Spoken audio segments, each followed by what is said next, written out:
नमस्कार, आप देख रहे हैं द खबर पॉलिटिक्स। सन ऑफ मलाह मुकेश सहनी जी नेता प्रतिपक्ष तेजस्वी यादव जी के साथ पश्चिमी चंपारण के बगहा में आयोजित मिलन समारोह में शामिल होकर महागठबंधन के समर्थन में चुनावी जनसभा को संबोधित किए।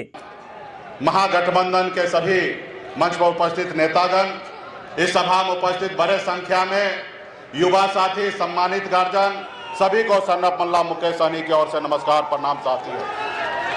साथियों, चुनाव का समय है और इस कार्यक्रम में, मिलन समारोह में हम लोग यहाँ उपस्थित हुए हैं। मैं आपके बीच में एक संदेश लेके आया हूं। साथियों, ये देश गुलाम था, अंग्रेज का शासन था और आपके और हमारे पूर्वज ने मिलकर इस देश के लिए पौने 200 साल तक लड़ाई लड़ा। हजारों लाखों के संख्या में हमारे पूर्वज ने बलिदान दिया, तब जाके ये देश आजाद हुआ। जब देश आजाद हुआ तो बाबा साहब भीमराव अंबेडकर ने हमारे लिए एक संविधान बना के दिया, जिसमें पहले राजा के घर में बच्चा जन्म लेता था, वही राजा बनता था। लेकिन बाबा साहब ने कहा कि नहीं, अब इस देश का राजा रानी के कोख से बच्चा जन्म लेगा, वो राजा नहीं बनेगा। इस देश का राजा वो बनेगा जिसके पास वोट होगा, वो व्यक्ति राजा होगा। और बाबा साहब ने हमें एक संविधान बना के दिया, हमारे देश के लिए एक लोकतंत्र दिए। और साथियों, हमारा देश आजादी के 77 साल बीत गया, लेकिन आज हमारा देश, जो हमारे पूर्वज का जो सपना था, कहीं ना कहीं कुछ लोगों ने इसको गुमराह करके आज कहीं ना कहीं हमारे पूर्वज के सपना को चकनाचूर करने में लगा हुआ है। इस देश को लोकतंत्र से हटाकर राजतंत्र में लाना चाह रहा है। साथियों, इस देश के संविधान को बदलने का कोशिश किया जा रहा है। आज संविधान के दम पे आज गरीब, पिछड़ा, आज मल्ला का बेटा भी आपके सामने में अपनी बात रखने का हैसियत रखता है। ये किसके कारण? ये संविधान के कारण। लेकिन कुछ लोग जो है, नागपुर में डिसीजन होता है और नागपुर के इशारे पे देश में संविधान को बदलने की सोच रखते हैं। साथियों, आज बताइए देश किस जगह पे पहुंच रहा है? आज बताइए, देश में दो मुख्यमंत्री को जेल में डाल दिया गया। क्या ये लोकतंत्र है? ये लोकतंत्र नहीं है। साथियों, आज जितने भी सरकारी संस्था है अपने जेब में रख लिया है, किसी को बोलने की आजादी नहीं है। क्या ये लोकतंत्र है? आज देश में हजारों लाखों करोड़ रुपया देश के जनता का खर्च हो रहा है चुनाव पे, इसलिए क्योंकि जनता मालिक है और जनता जिसको चाहेंगे उनको बैठाएंगे। 2022 में जब नीतीश कुमार जी मोदी जी को छोड़कर और तेजस्वी प्रसाद यादव जी के साथ सरकार बनाए तो क्या फायदा मिला? कई लाख युवा को नौकरी मिला।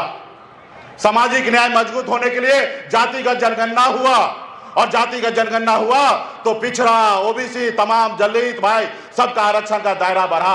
आप कल्पना कर कीजिए, अगर भाजपा का सरकार होता तो क्या आरक्षण में बढ़ोतरी होता? बताइए, भाजपा का सरकार होता तो क्या आरक्षण में बढ़ोतरी होता? नहीं होता, क्योंकि वो सरकार लालू प्रसाद जी के विचार पे चलता था, इसलिए आरक्षण में बढ़ोतरी हुआ। साथियों, इसलिए आरक्षण में बढ़ोतरी हुआ। अगर भाजपा के साथ सरकार होता तो ये 6 लाख युवा को नौकरी मिलता? नहीं मिलता। साथियों, युवा को नौकरी नहीं मिलता। ऐसे तो 17 साल से तो है ना भाजपा का सरकार, नीतीश जी के साथ है, तो बता दे कि कब आपने नौकरी कितना बड़े संख्या में दिया? नहीं दिया। जब भी बिहार में तरक्की होगा, गरीब पिछड़ा का आंख का आंसू पोंछा जाएगा, तो भाजपा वाले आके अरंगा डालने का काम करेगा। साथियों, अरंगा डालने का काम करेगा।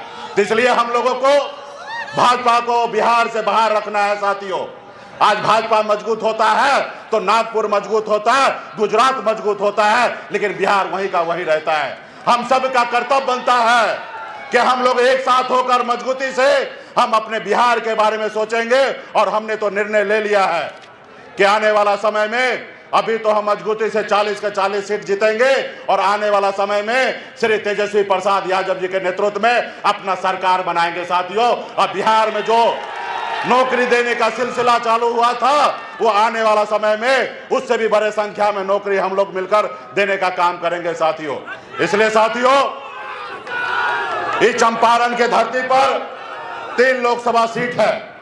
एक राष्ट्रीय जनता दल की पार्टी वाल्मीकि नगर लड़ेंगे और बेतिया से कांग्रेस पार्टी है और मोतिहारी से वीआईपी पार्टी का प्रत्याशी वहां पे आएंगे साथियों। और आप सब मजबूती से सारे 40 के 40 लोकसभा सीट मजबूती से जिताने का काम कीजिएगा, तब आने वाला समय में गरीब का कल्याण होगा साथियों। बहुत बहुत धन्यवाद देता हूं मंच पे उपस्थित सारे नेता को, बहुत बहुत धन्यवाद, और इस सभा में बड़े संख्या में उपस्थित सभी नेतागण को बहुत बहुत धन्यवाद देता हूं। चुनाव के समय में फिर से मैं आप लोगों के बीच में आऊंगा और पार्टी का एक एक नेता आपने संकल्प लिया था, हाथ में गंगा जल लेके मां गंगा को सौगंध खाया था कि आने वाले समय में अपने बच्चे के भविष्य के लिए लड़ाई लड़ेंगे। वो संकल्प को याद रखिएगा, एक एक गांव में जाइएगा, एक एक टोला में जाइएगा और सभी को याद दिलाकर अपने महागठबंधन इंडिया गठबंधन के पक्ष में पूरे बिहार में मजबूती से खड़ा होकर वोट गिराने का काम कीजिएगा। बहुत बहुत धन्यवाद देता हूं सभी साथी को।